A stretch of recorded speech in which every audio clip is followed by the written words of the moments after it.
पण संत श्रेष्ठ जगद्गुरु तुकोबाराय यांच्या गाथ्यामधील अभंग क्रमांक 119 वर निरूपण पाहणार आहोत.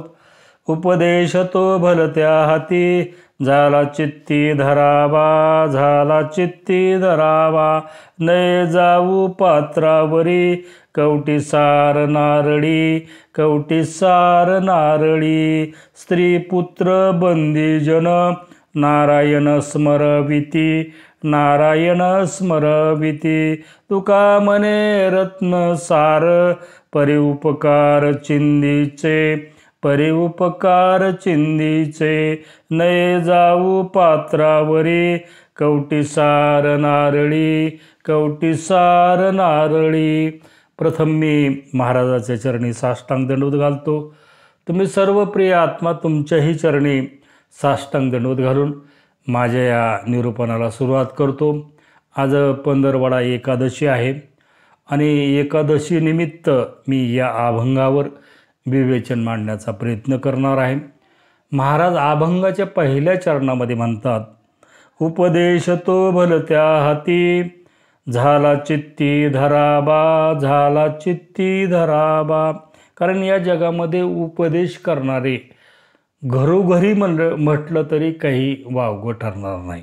एवढे लोक या जगामध्ये उपदेश करू लागलेले आहेत.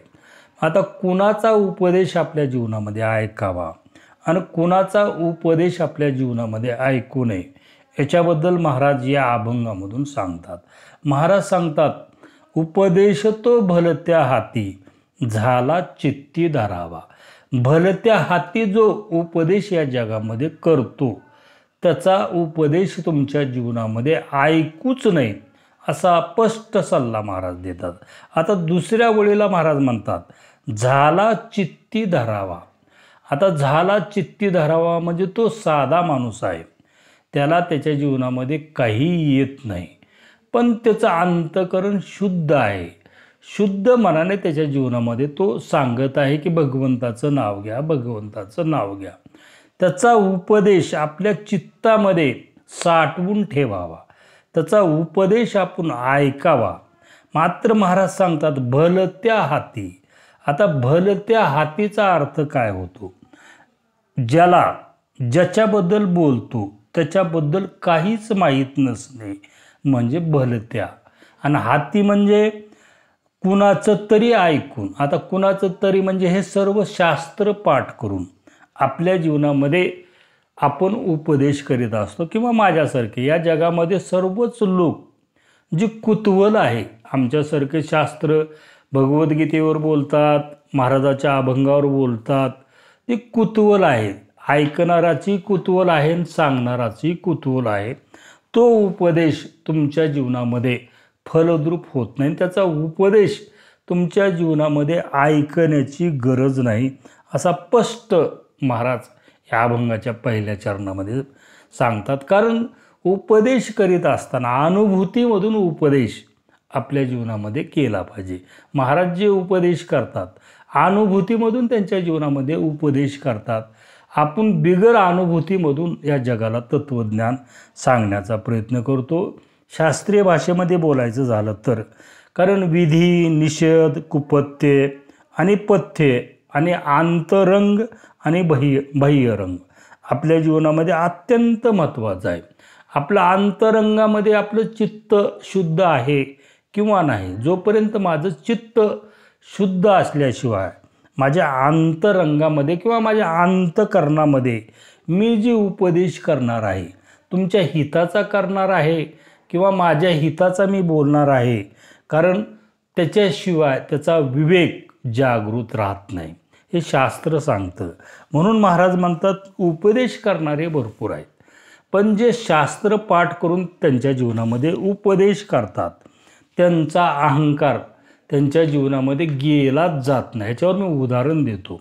कारण अष्टावक्र मुनी ज्यावेळेस ते पोटामध्ये होते, पोटामध्ये असताना त्यांचे वडील पंडित होते, सर्व शास्त्राचे ज्ञाता होते. कारण ते वेदपठण नित्यनेमानं ते करीत होते. अष्टावक्र नित्य नेमानं ते वेदपठण त्यांच्या जीवनामध्ये ऐकत होते.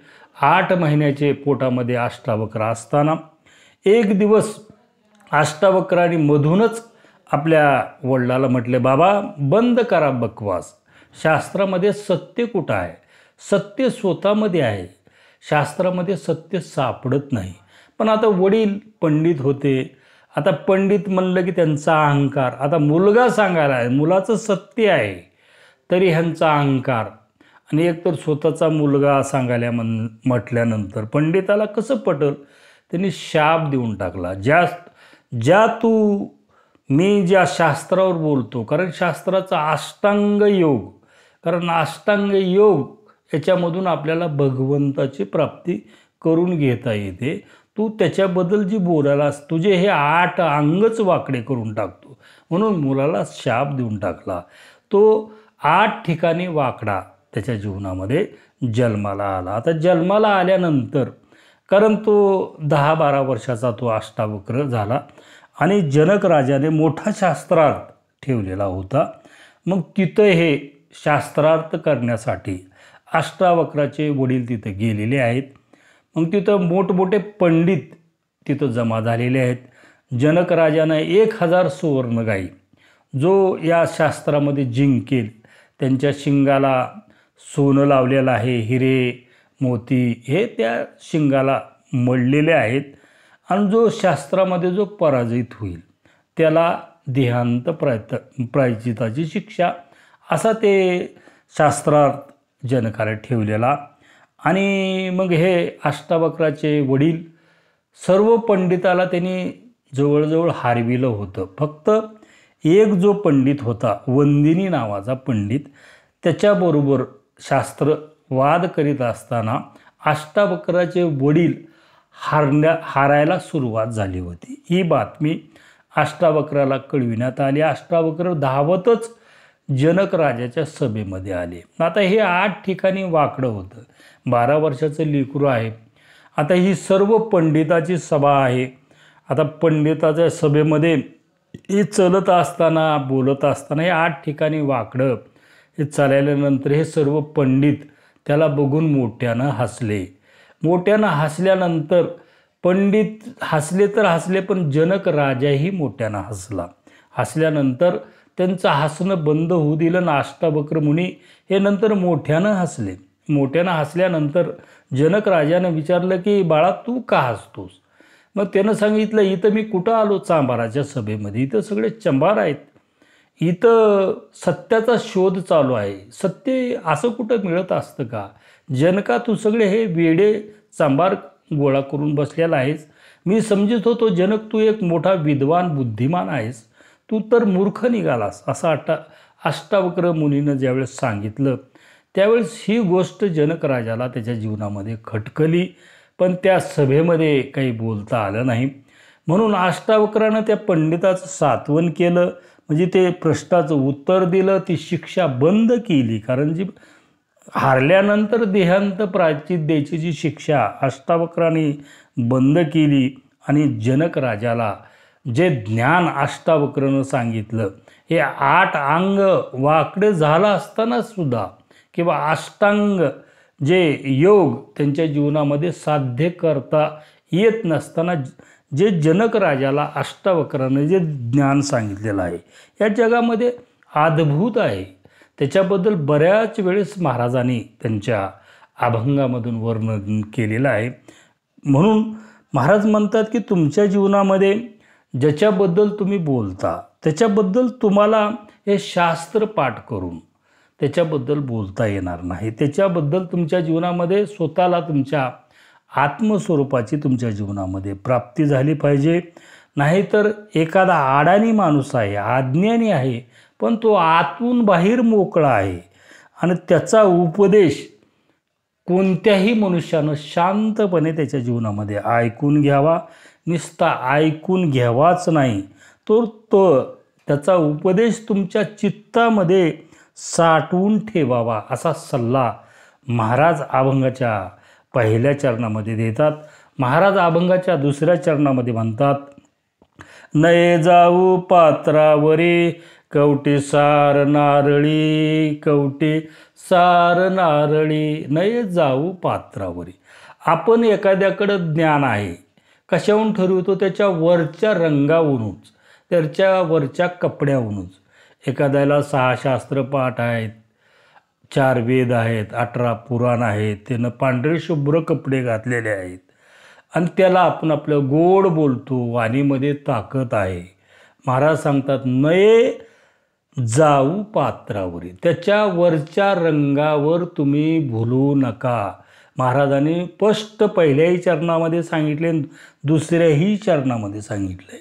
तर सुंदर असं महाराजांनी उदाहरण दिलेलं आहे तुम्हाला समजण्यासाठी. ज्ञान कसं कुणाकून ज्ञान तुमच्या जीवनामध्ये ऐकावं, तर नारळाचं उदाहरण महाराजांनी दिलेलं आहे. नारळ कसं आहे, वरचा जो नारळाचा जो वरचा केसर आहे, त्या केसराचा पूर्ण लेप त्या नारळाला आहे आणि केसराच्या आत केसर काढल्यावर सुद्धा एक कवटी आहे, कठीण अशी कवटी आहे आणि कवटीच्या आत मात्र काय आहे, गोड असं खोबर आहे, गोड असं पाणी आहे. पण तुम्ही जर त्या नारळाचं वरचं केसरचा मतलब काही नाही, ते जळणाच्याच कामाचं आहे, ती कवटी जळणाच्याच कामाची आहे. म्हणून महाराज सांगतात महत्त्वाचं जे सार आहे, सार का आहे, त्या नारळामधलं खोबर आणि ते पाणी. तसं एखादा उपदेश करणारा ती सार का आहे त्याच्या जीवनामध्ये, सार तुमच्या जीवनामध्ये त्याला आत्मस्वरूपाची प्राप्ती झाली पाहिजे, हे सार आहे. मग तो कोणत्या शास्त्रावर बोलतो, कुठं त्याचं पठण झालेलं आहे, त्यानं कसं केलेलं आहे, ह्याची गरज नाही. ज्याला आत्मस्वरूपाची प्राप्ती झालेली आहे त्याला शास्त्राची गरजच नाही. हे शास्त्र पाठ करून आत्मस्वरूपाची आणि भगवंताची प्राप्ती आपल्या जीवनामध्ये होतच नाही. म्हणून महाराजांनी म्हणले की नये जाऊ पात्रावरी कवटी सार नारळी. तुम्हाला सार तुमच्या जीवनामध्ये पाहायचं असेल तर कमीत कमी त्याचं अंतःकरण शुद्ध पाहिजे, तो मोकळा पाहिजे. कारण त्याचा अहंकारानं जर भरलेला असेल, त्याचं ज्ञान तुमच्या जीवनामध्ये काय कामाचं आहे, त्याचं ज्ञान तुमच्या जीवनामध्ये काही कामाचं नाही, त्याचा उपदेश तुमच्या जीवनामध्ये ऐकण्याची गरज नाही, असं महाराज अभंगाच्या 2ऱ्या चरणामध्ये सांगतात. अभंगाच्या 3ऱ्या चरणामध्ये महाराज म्हणतात स्त्री पुत्र बंदी जन नारायण स्मरविती, नारायण स्मरविती. किती सुंदर महाराज सांगतात.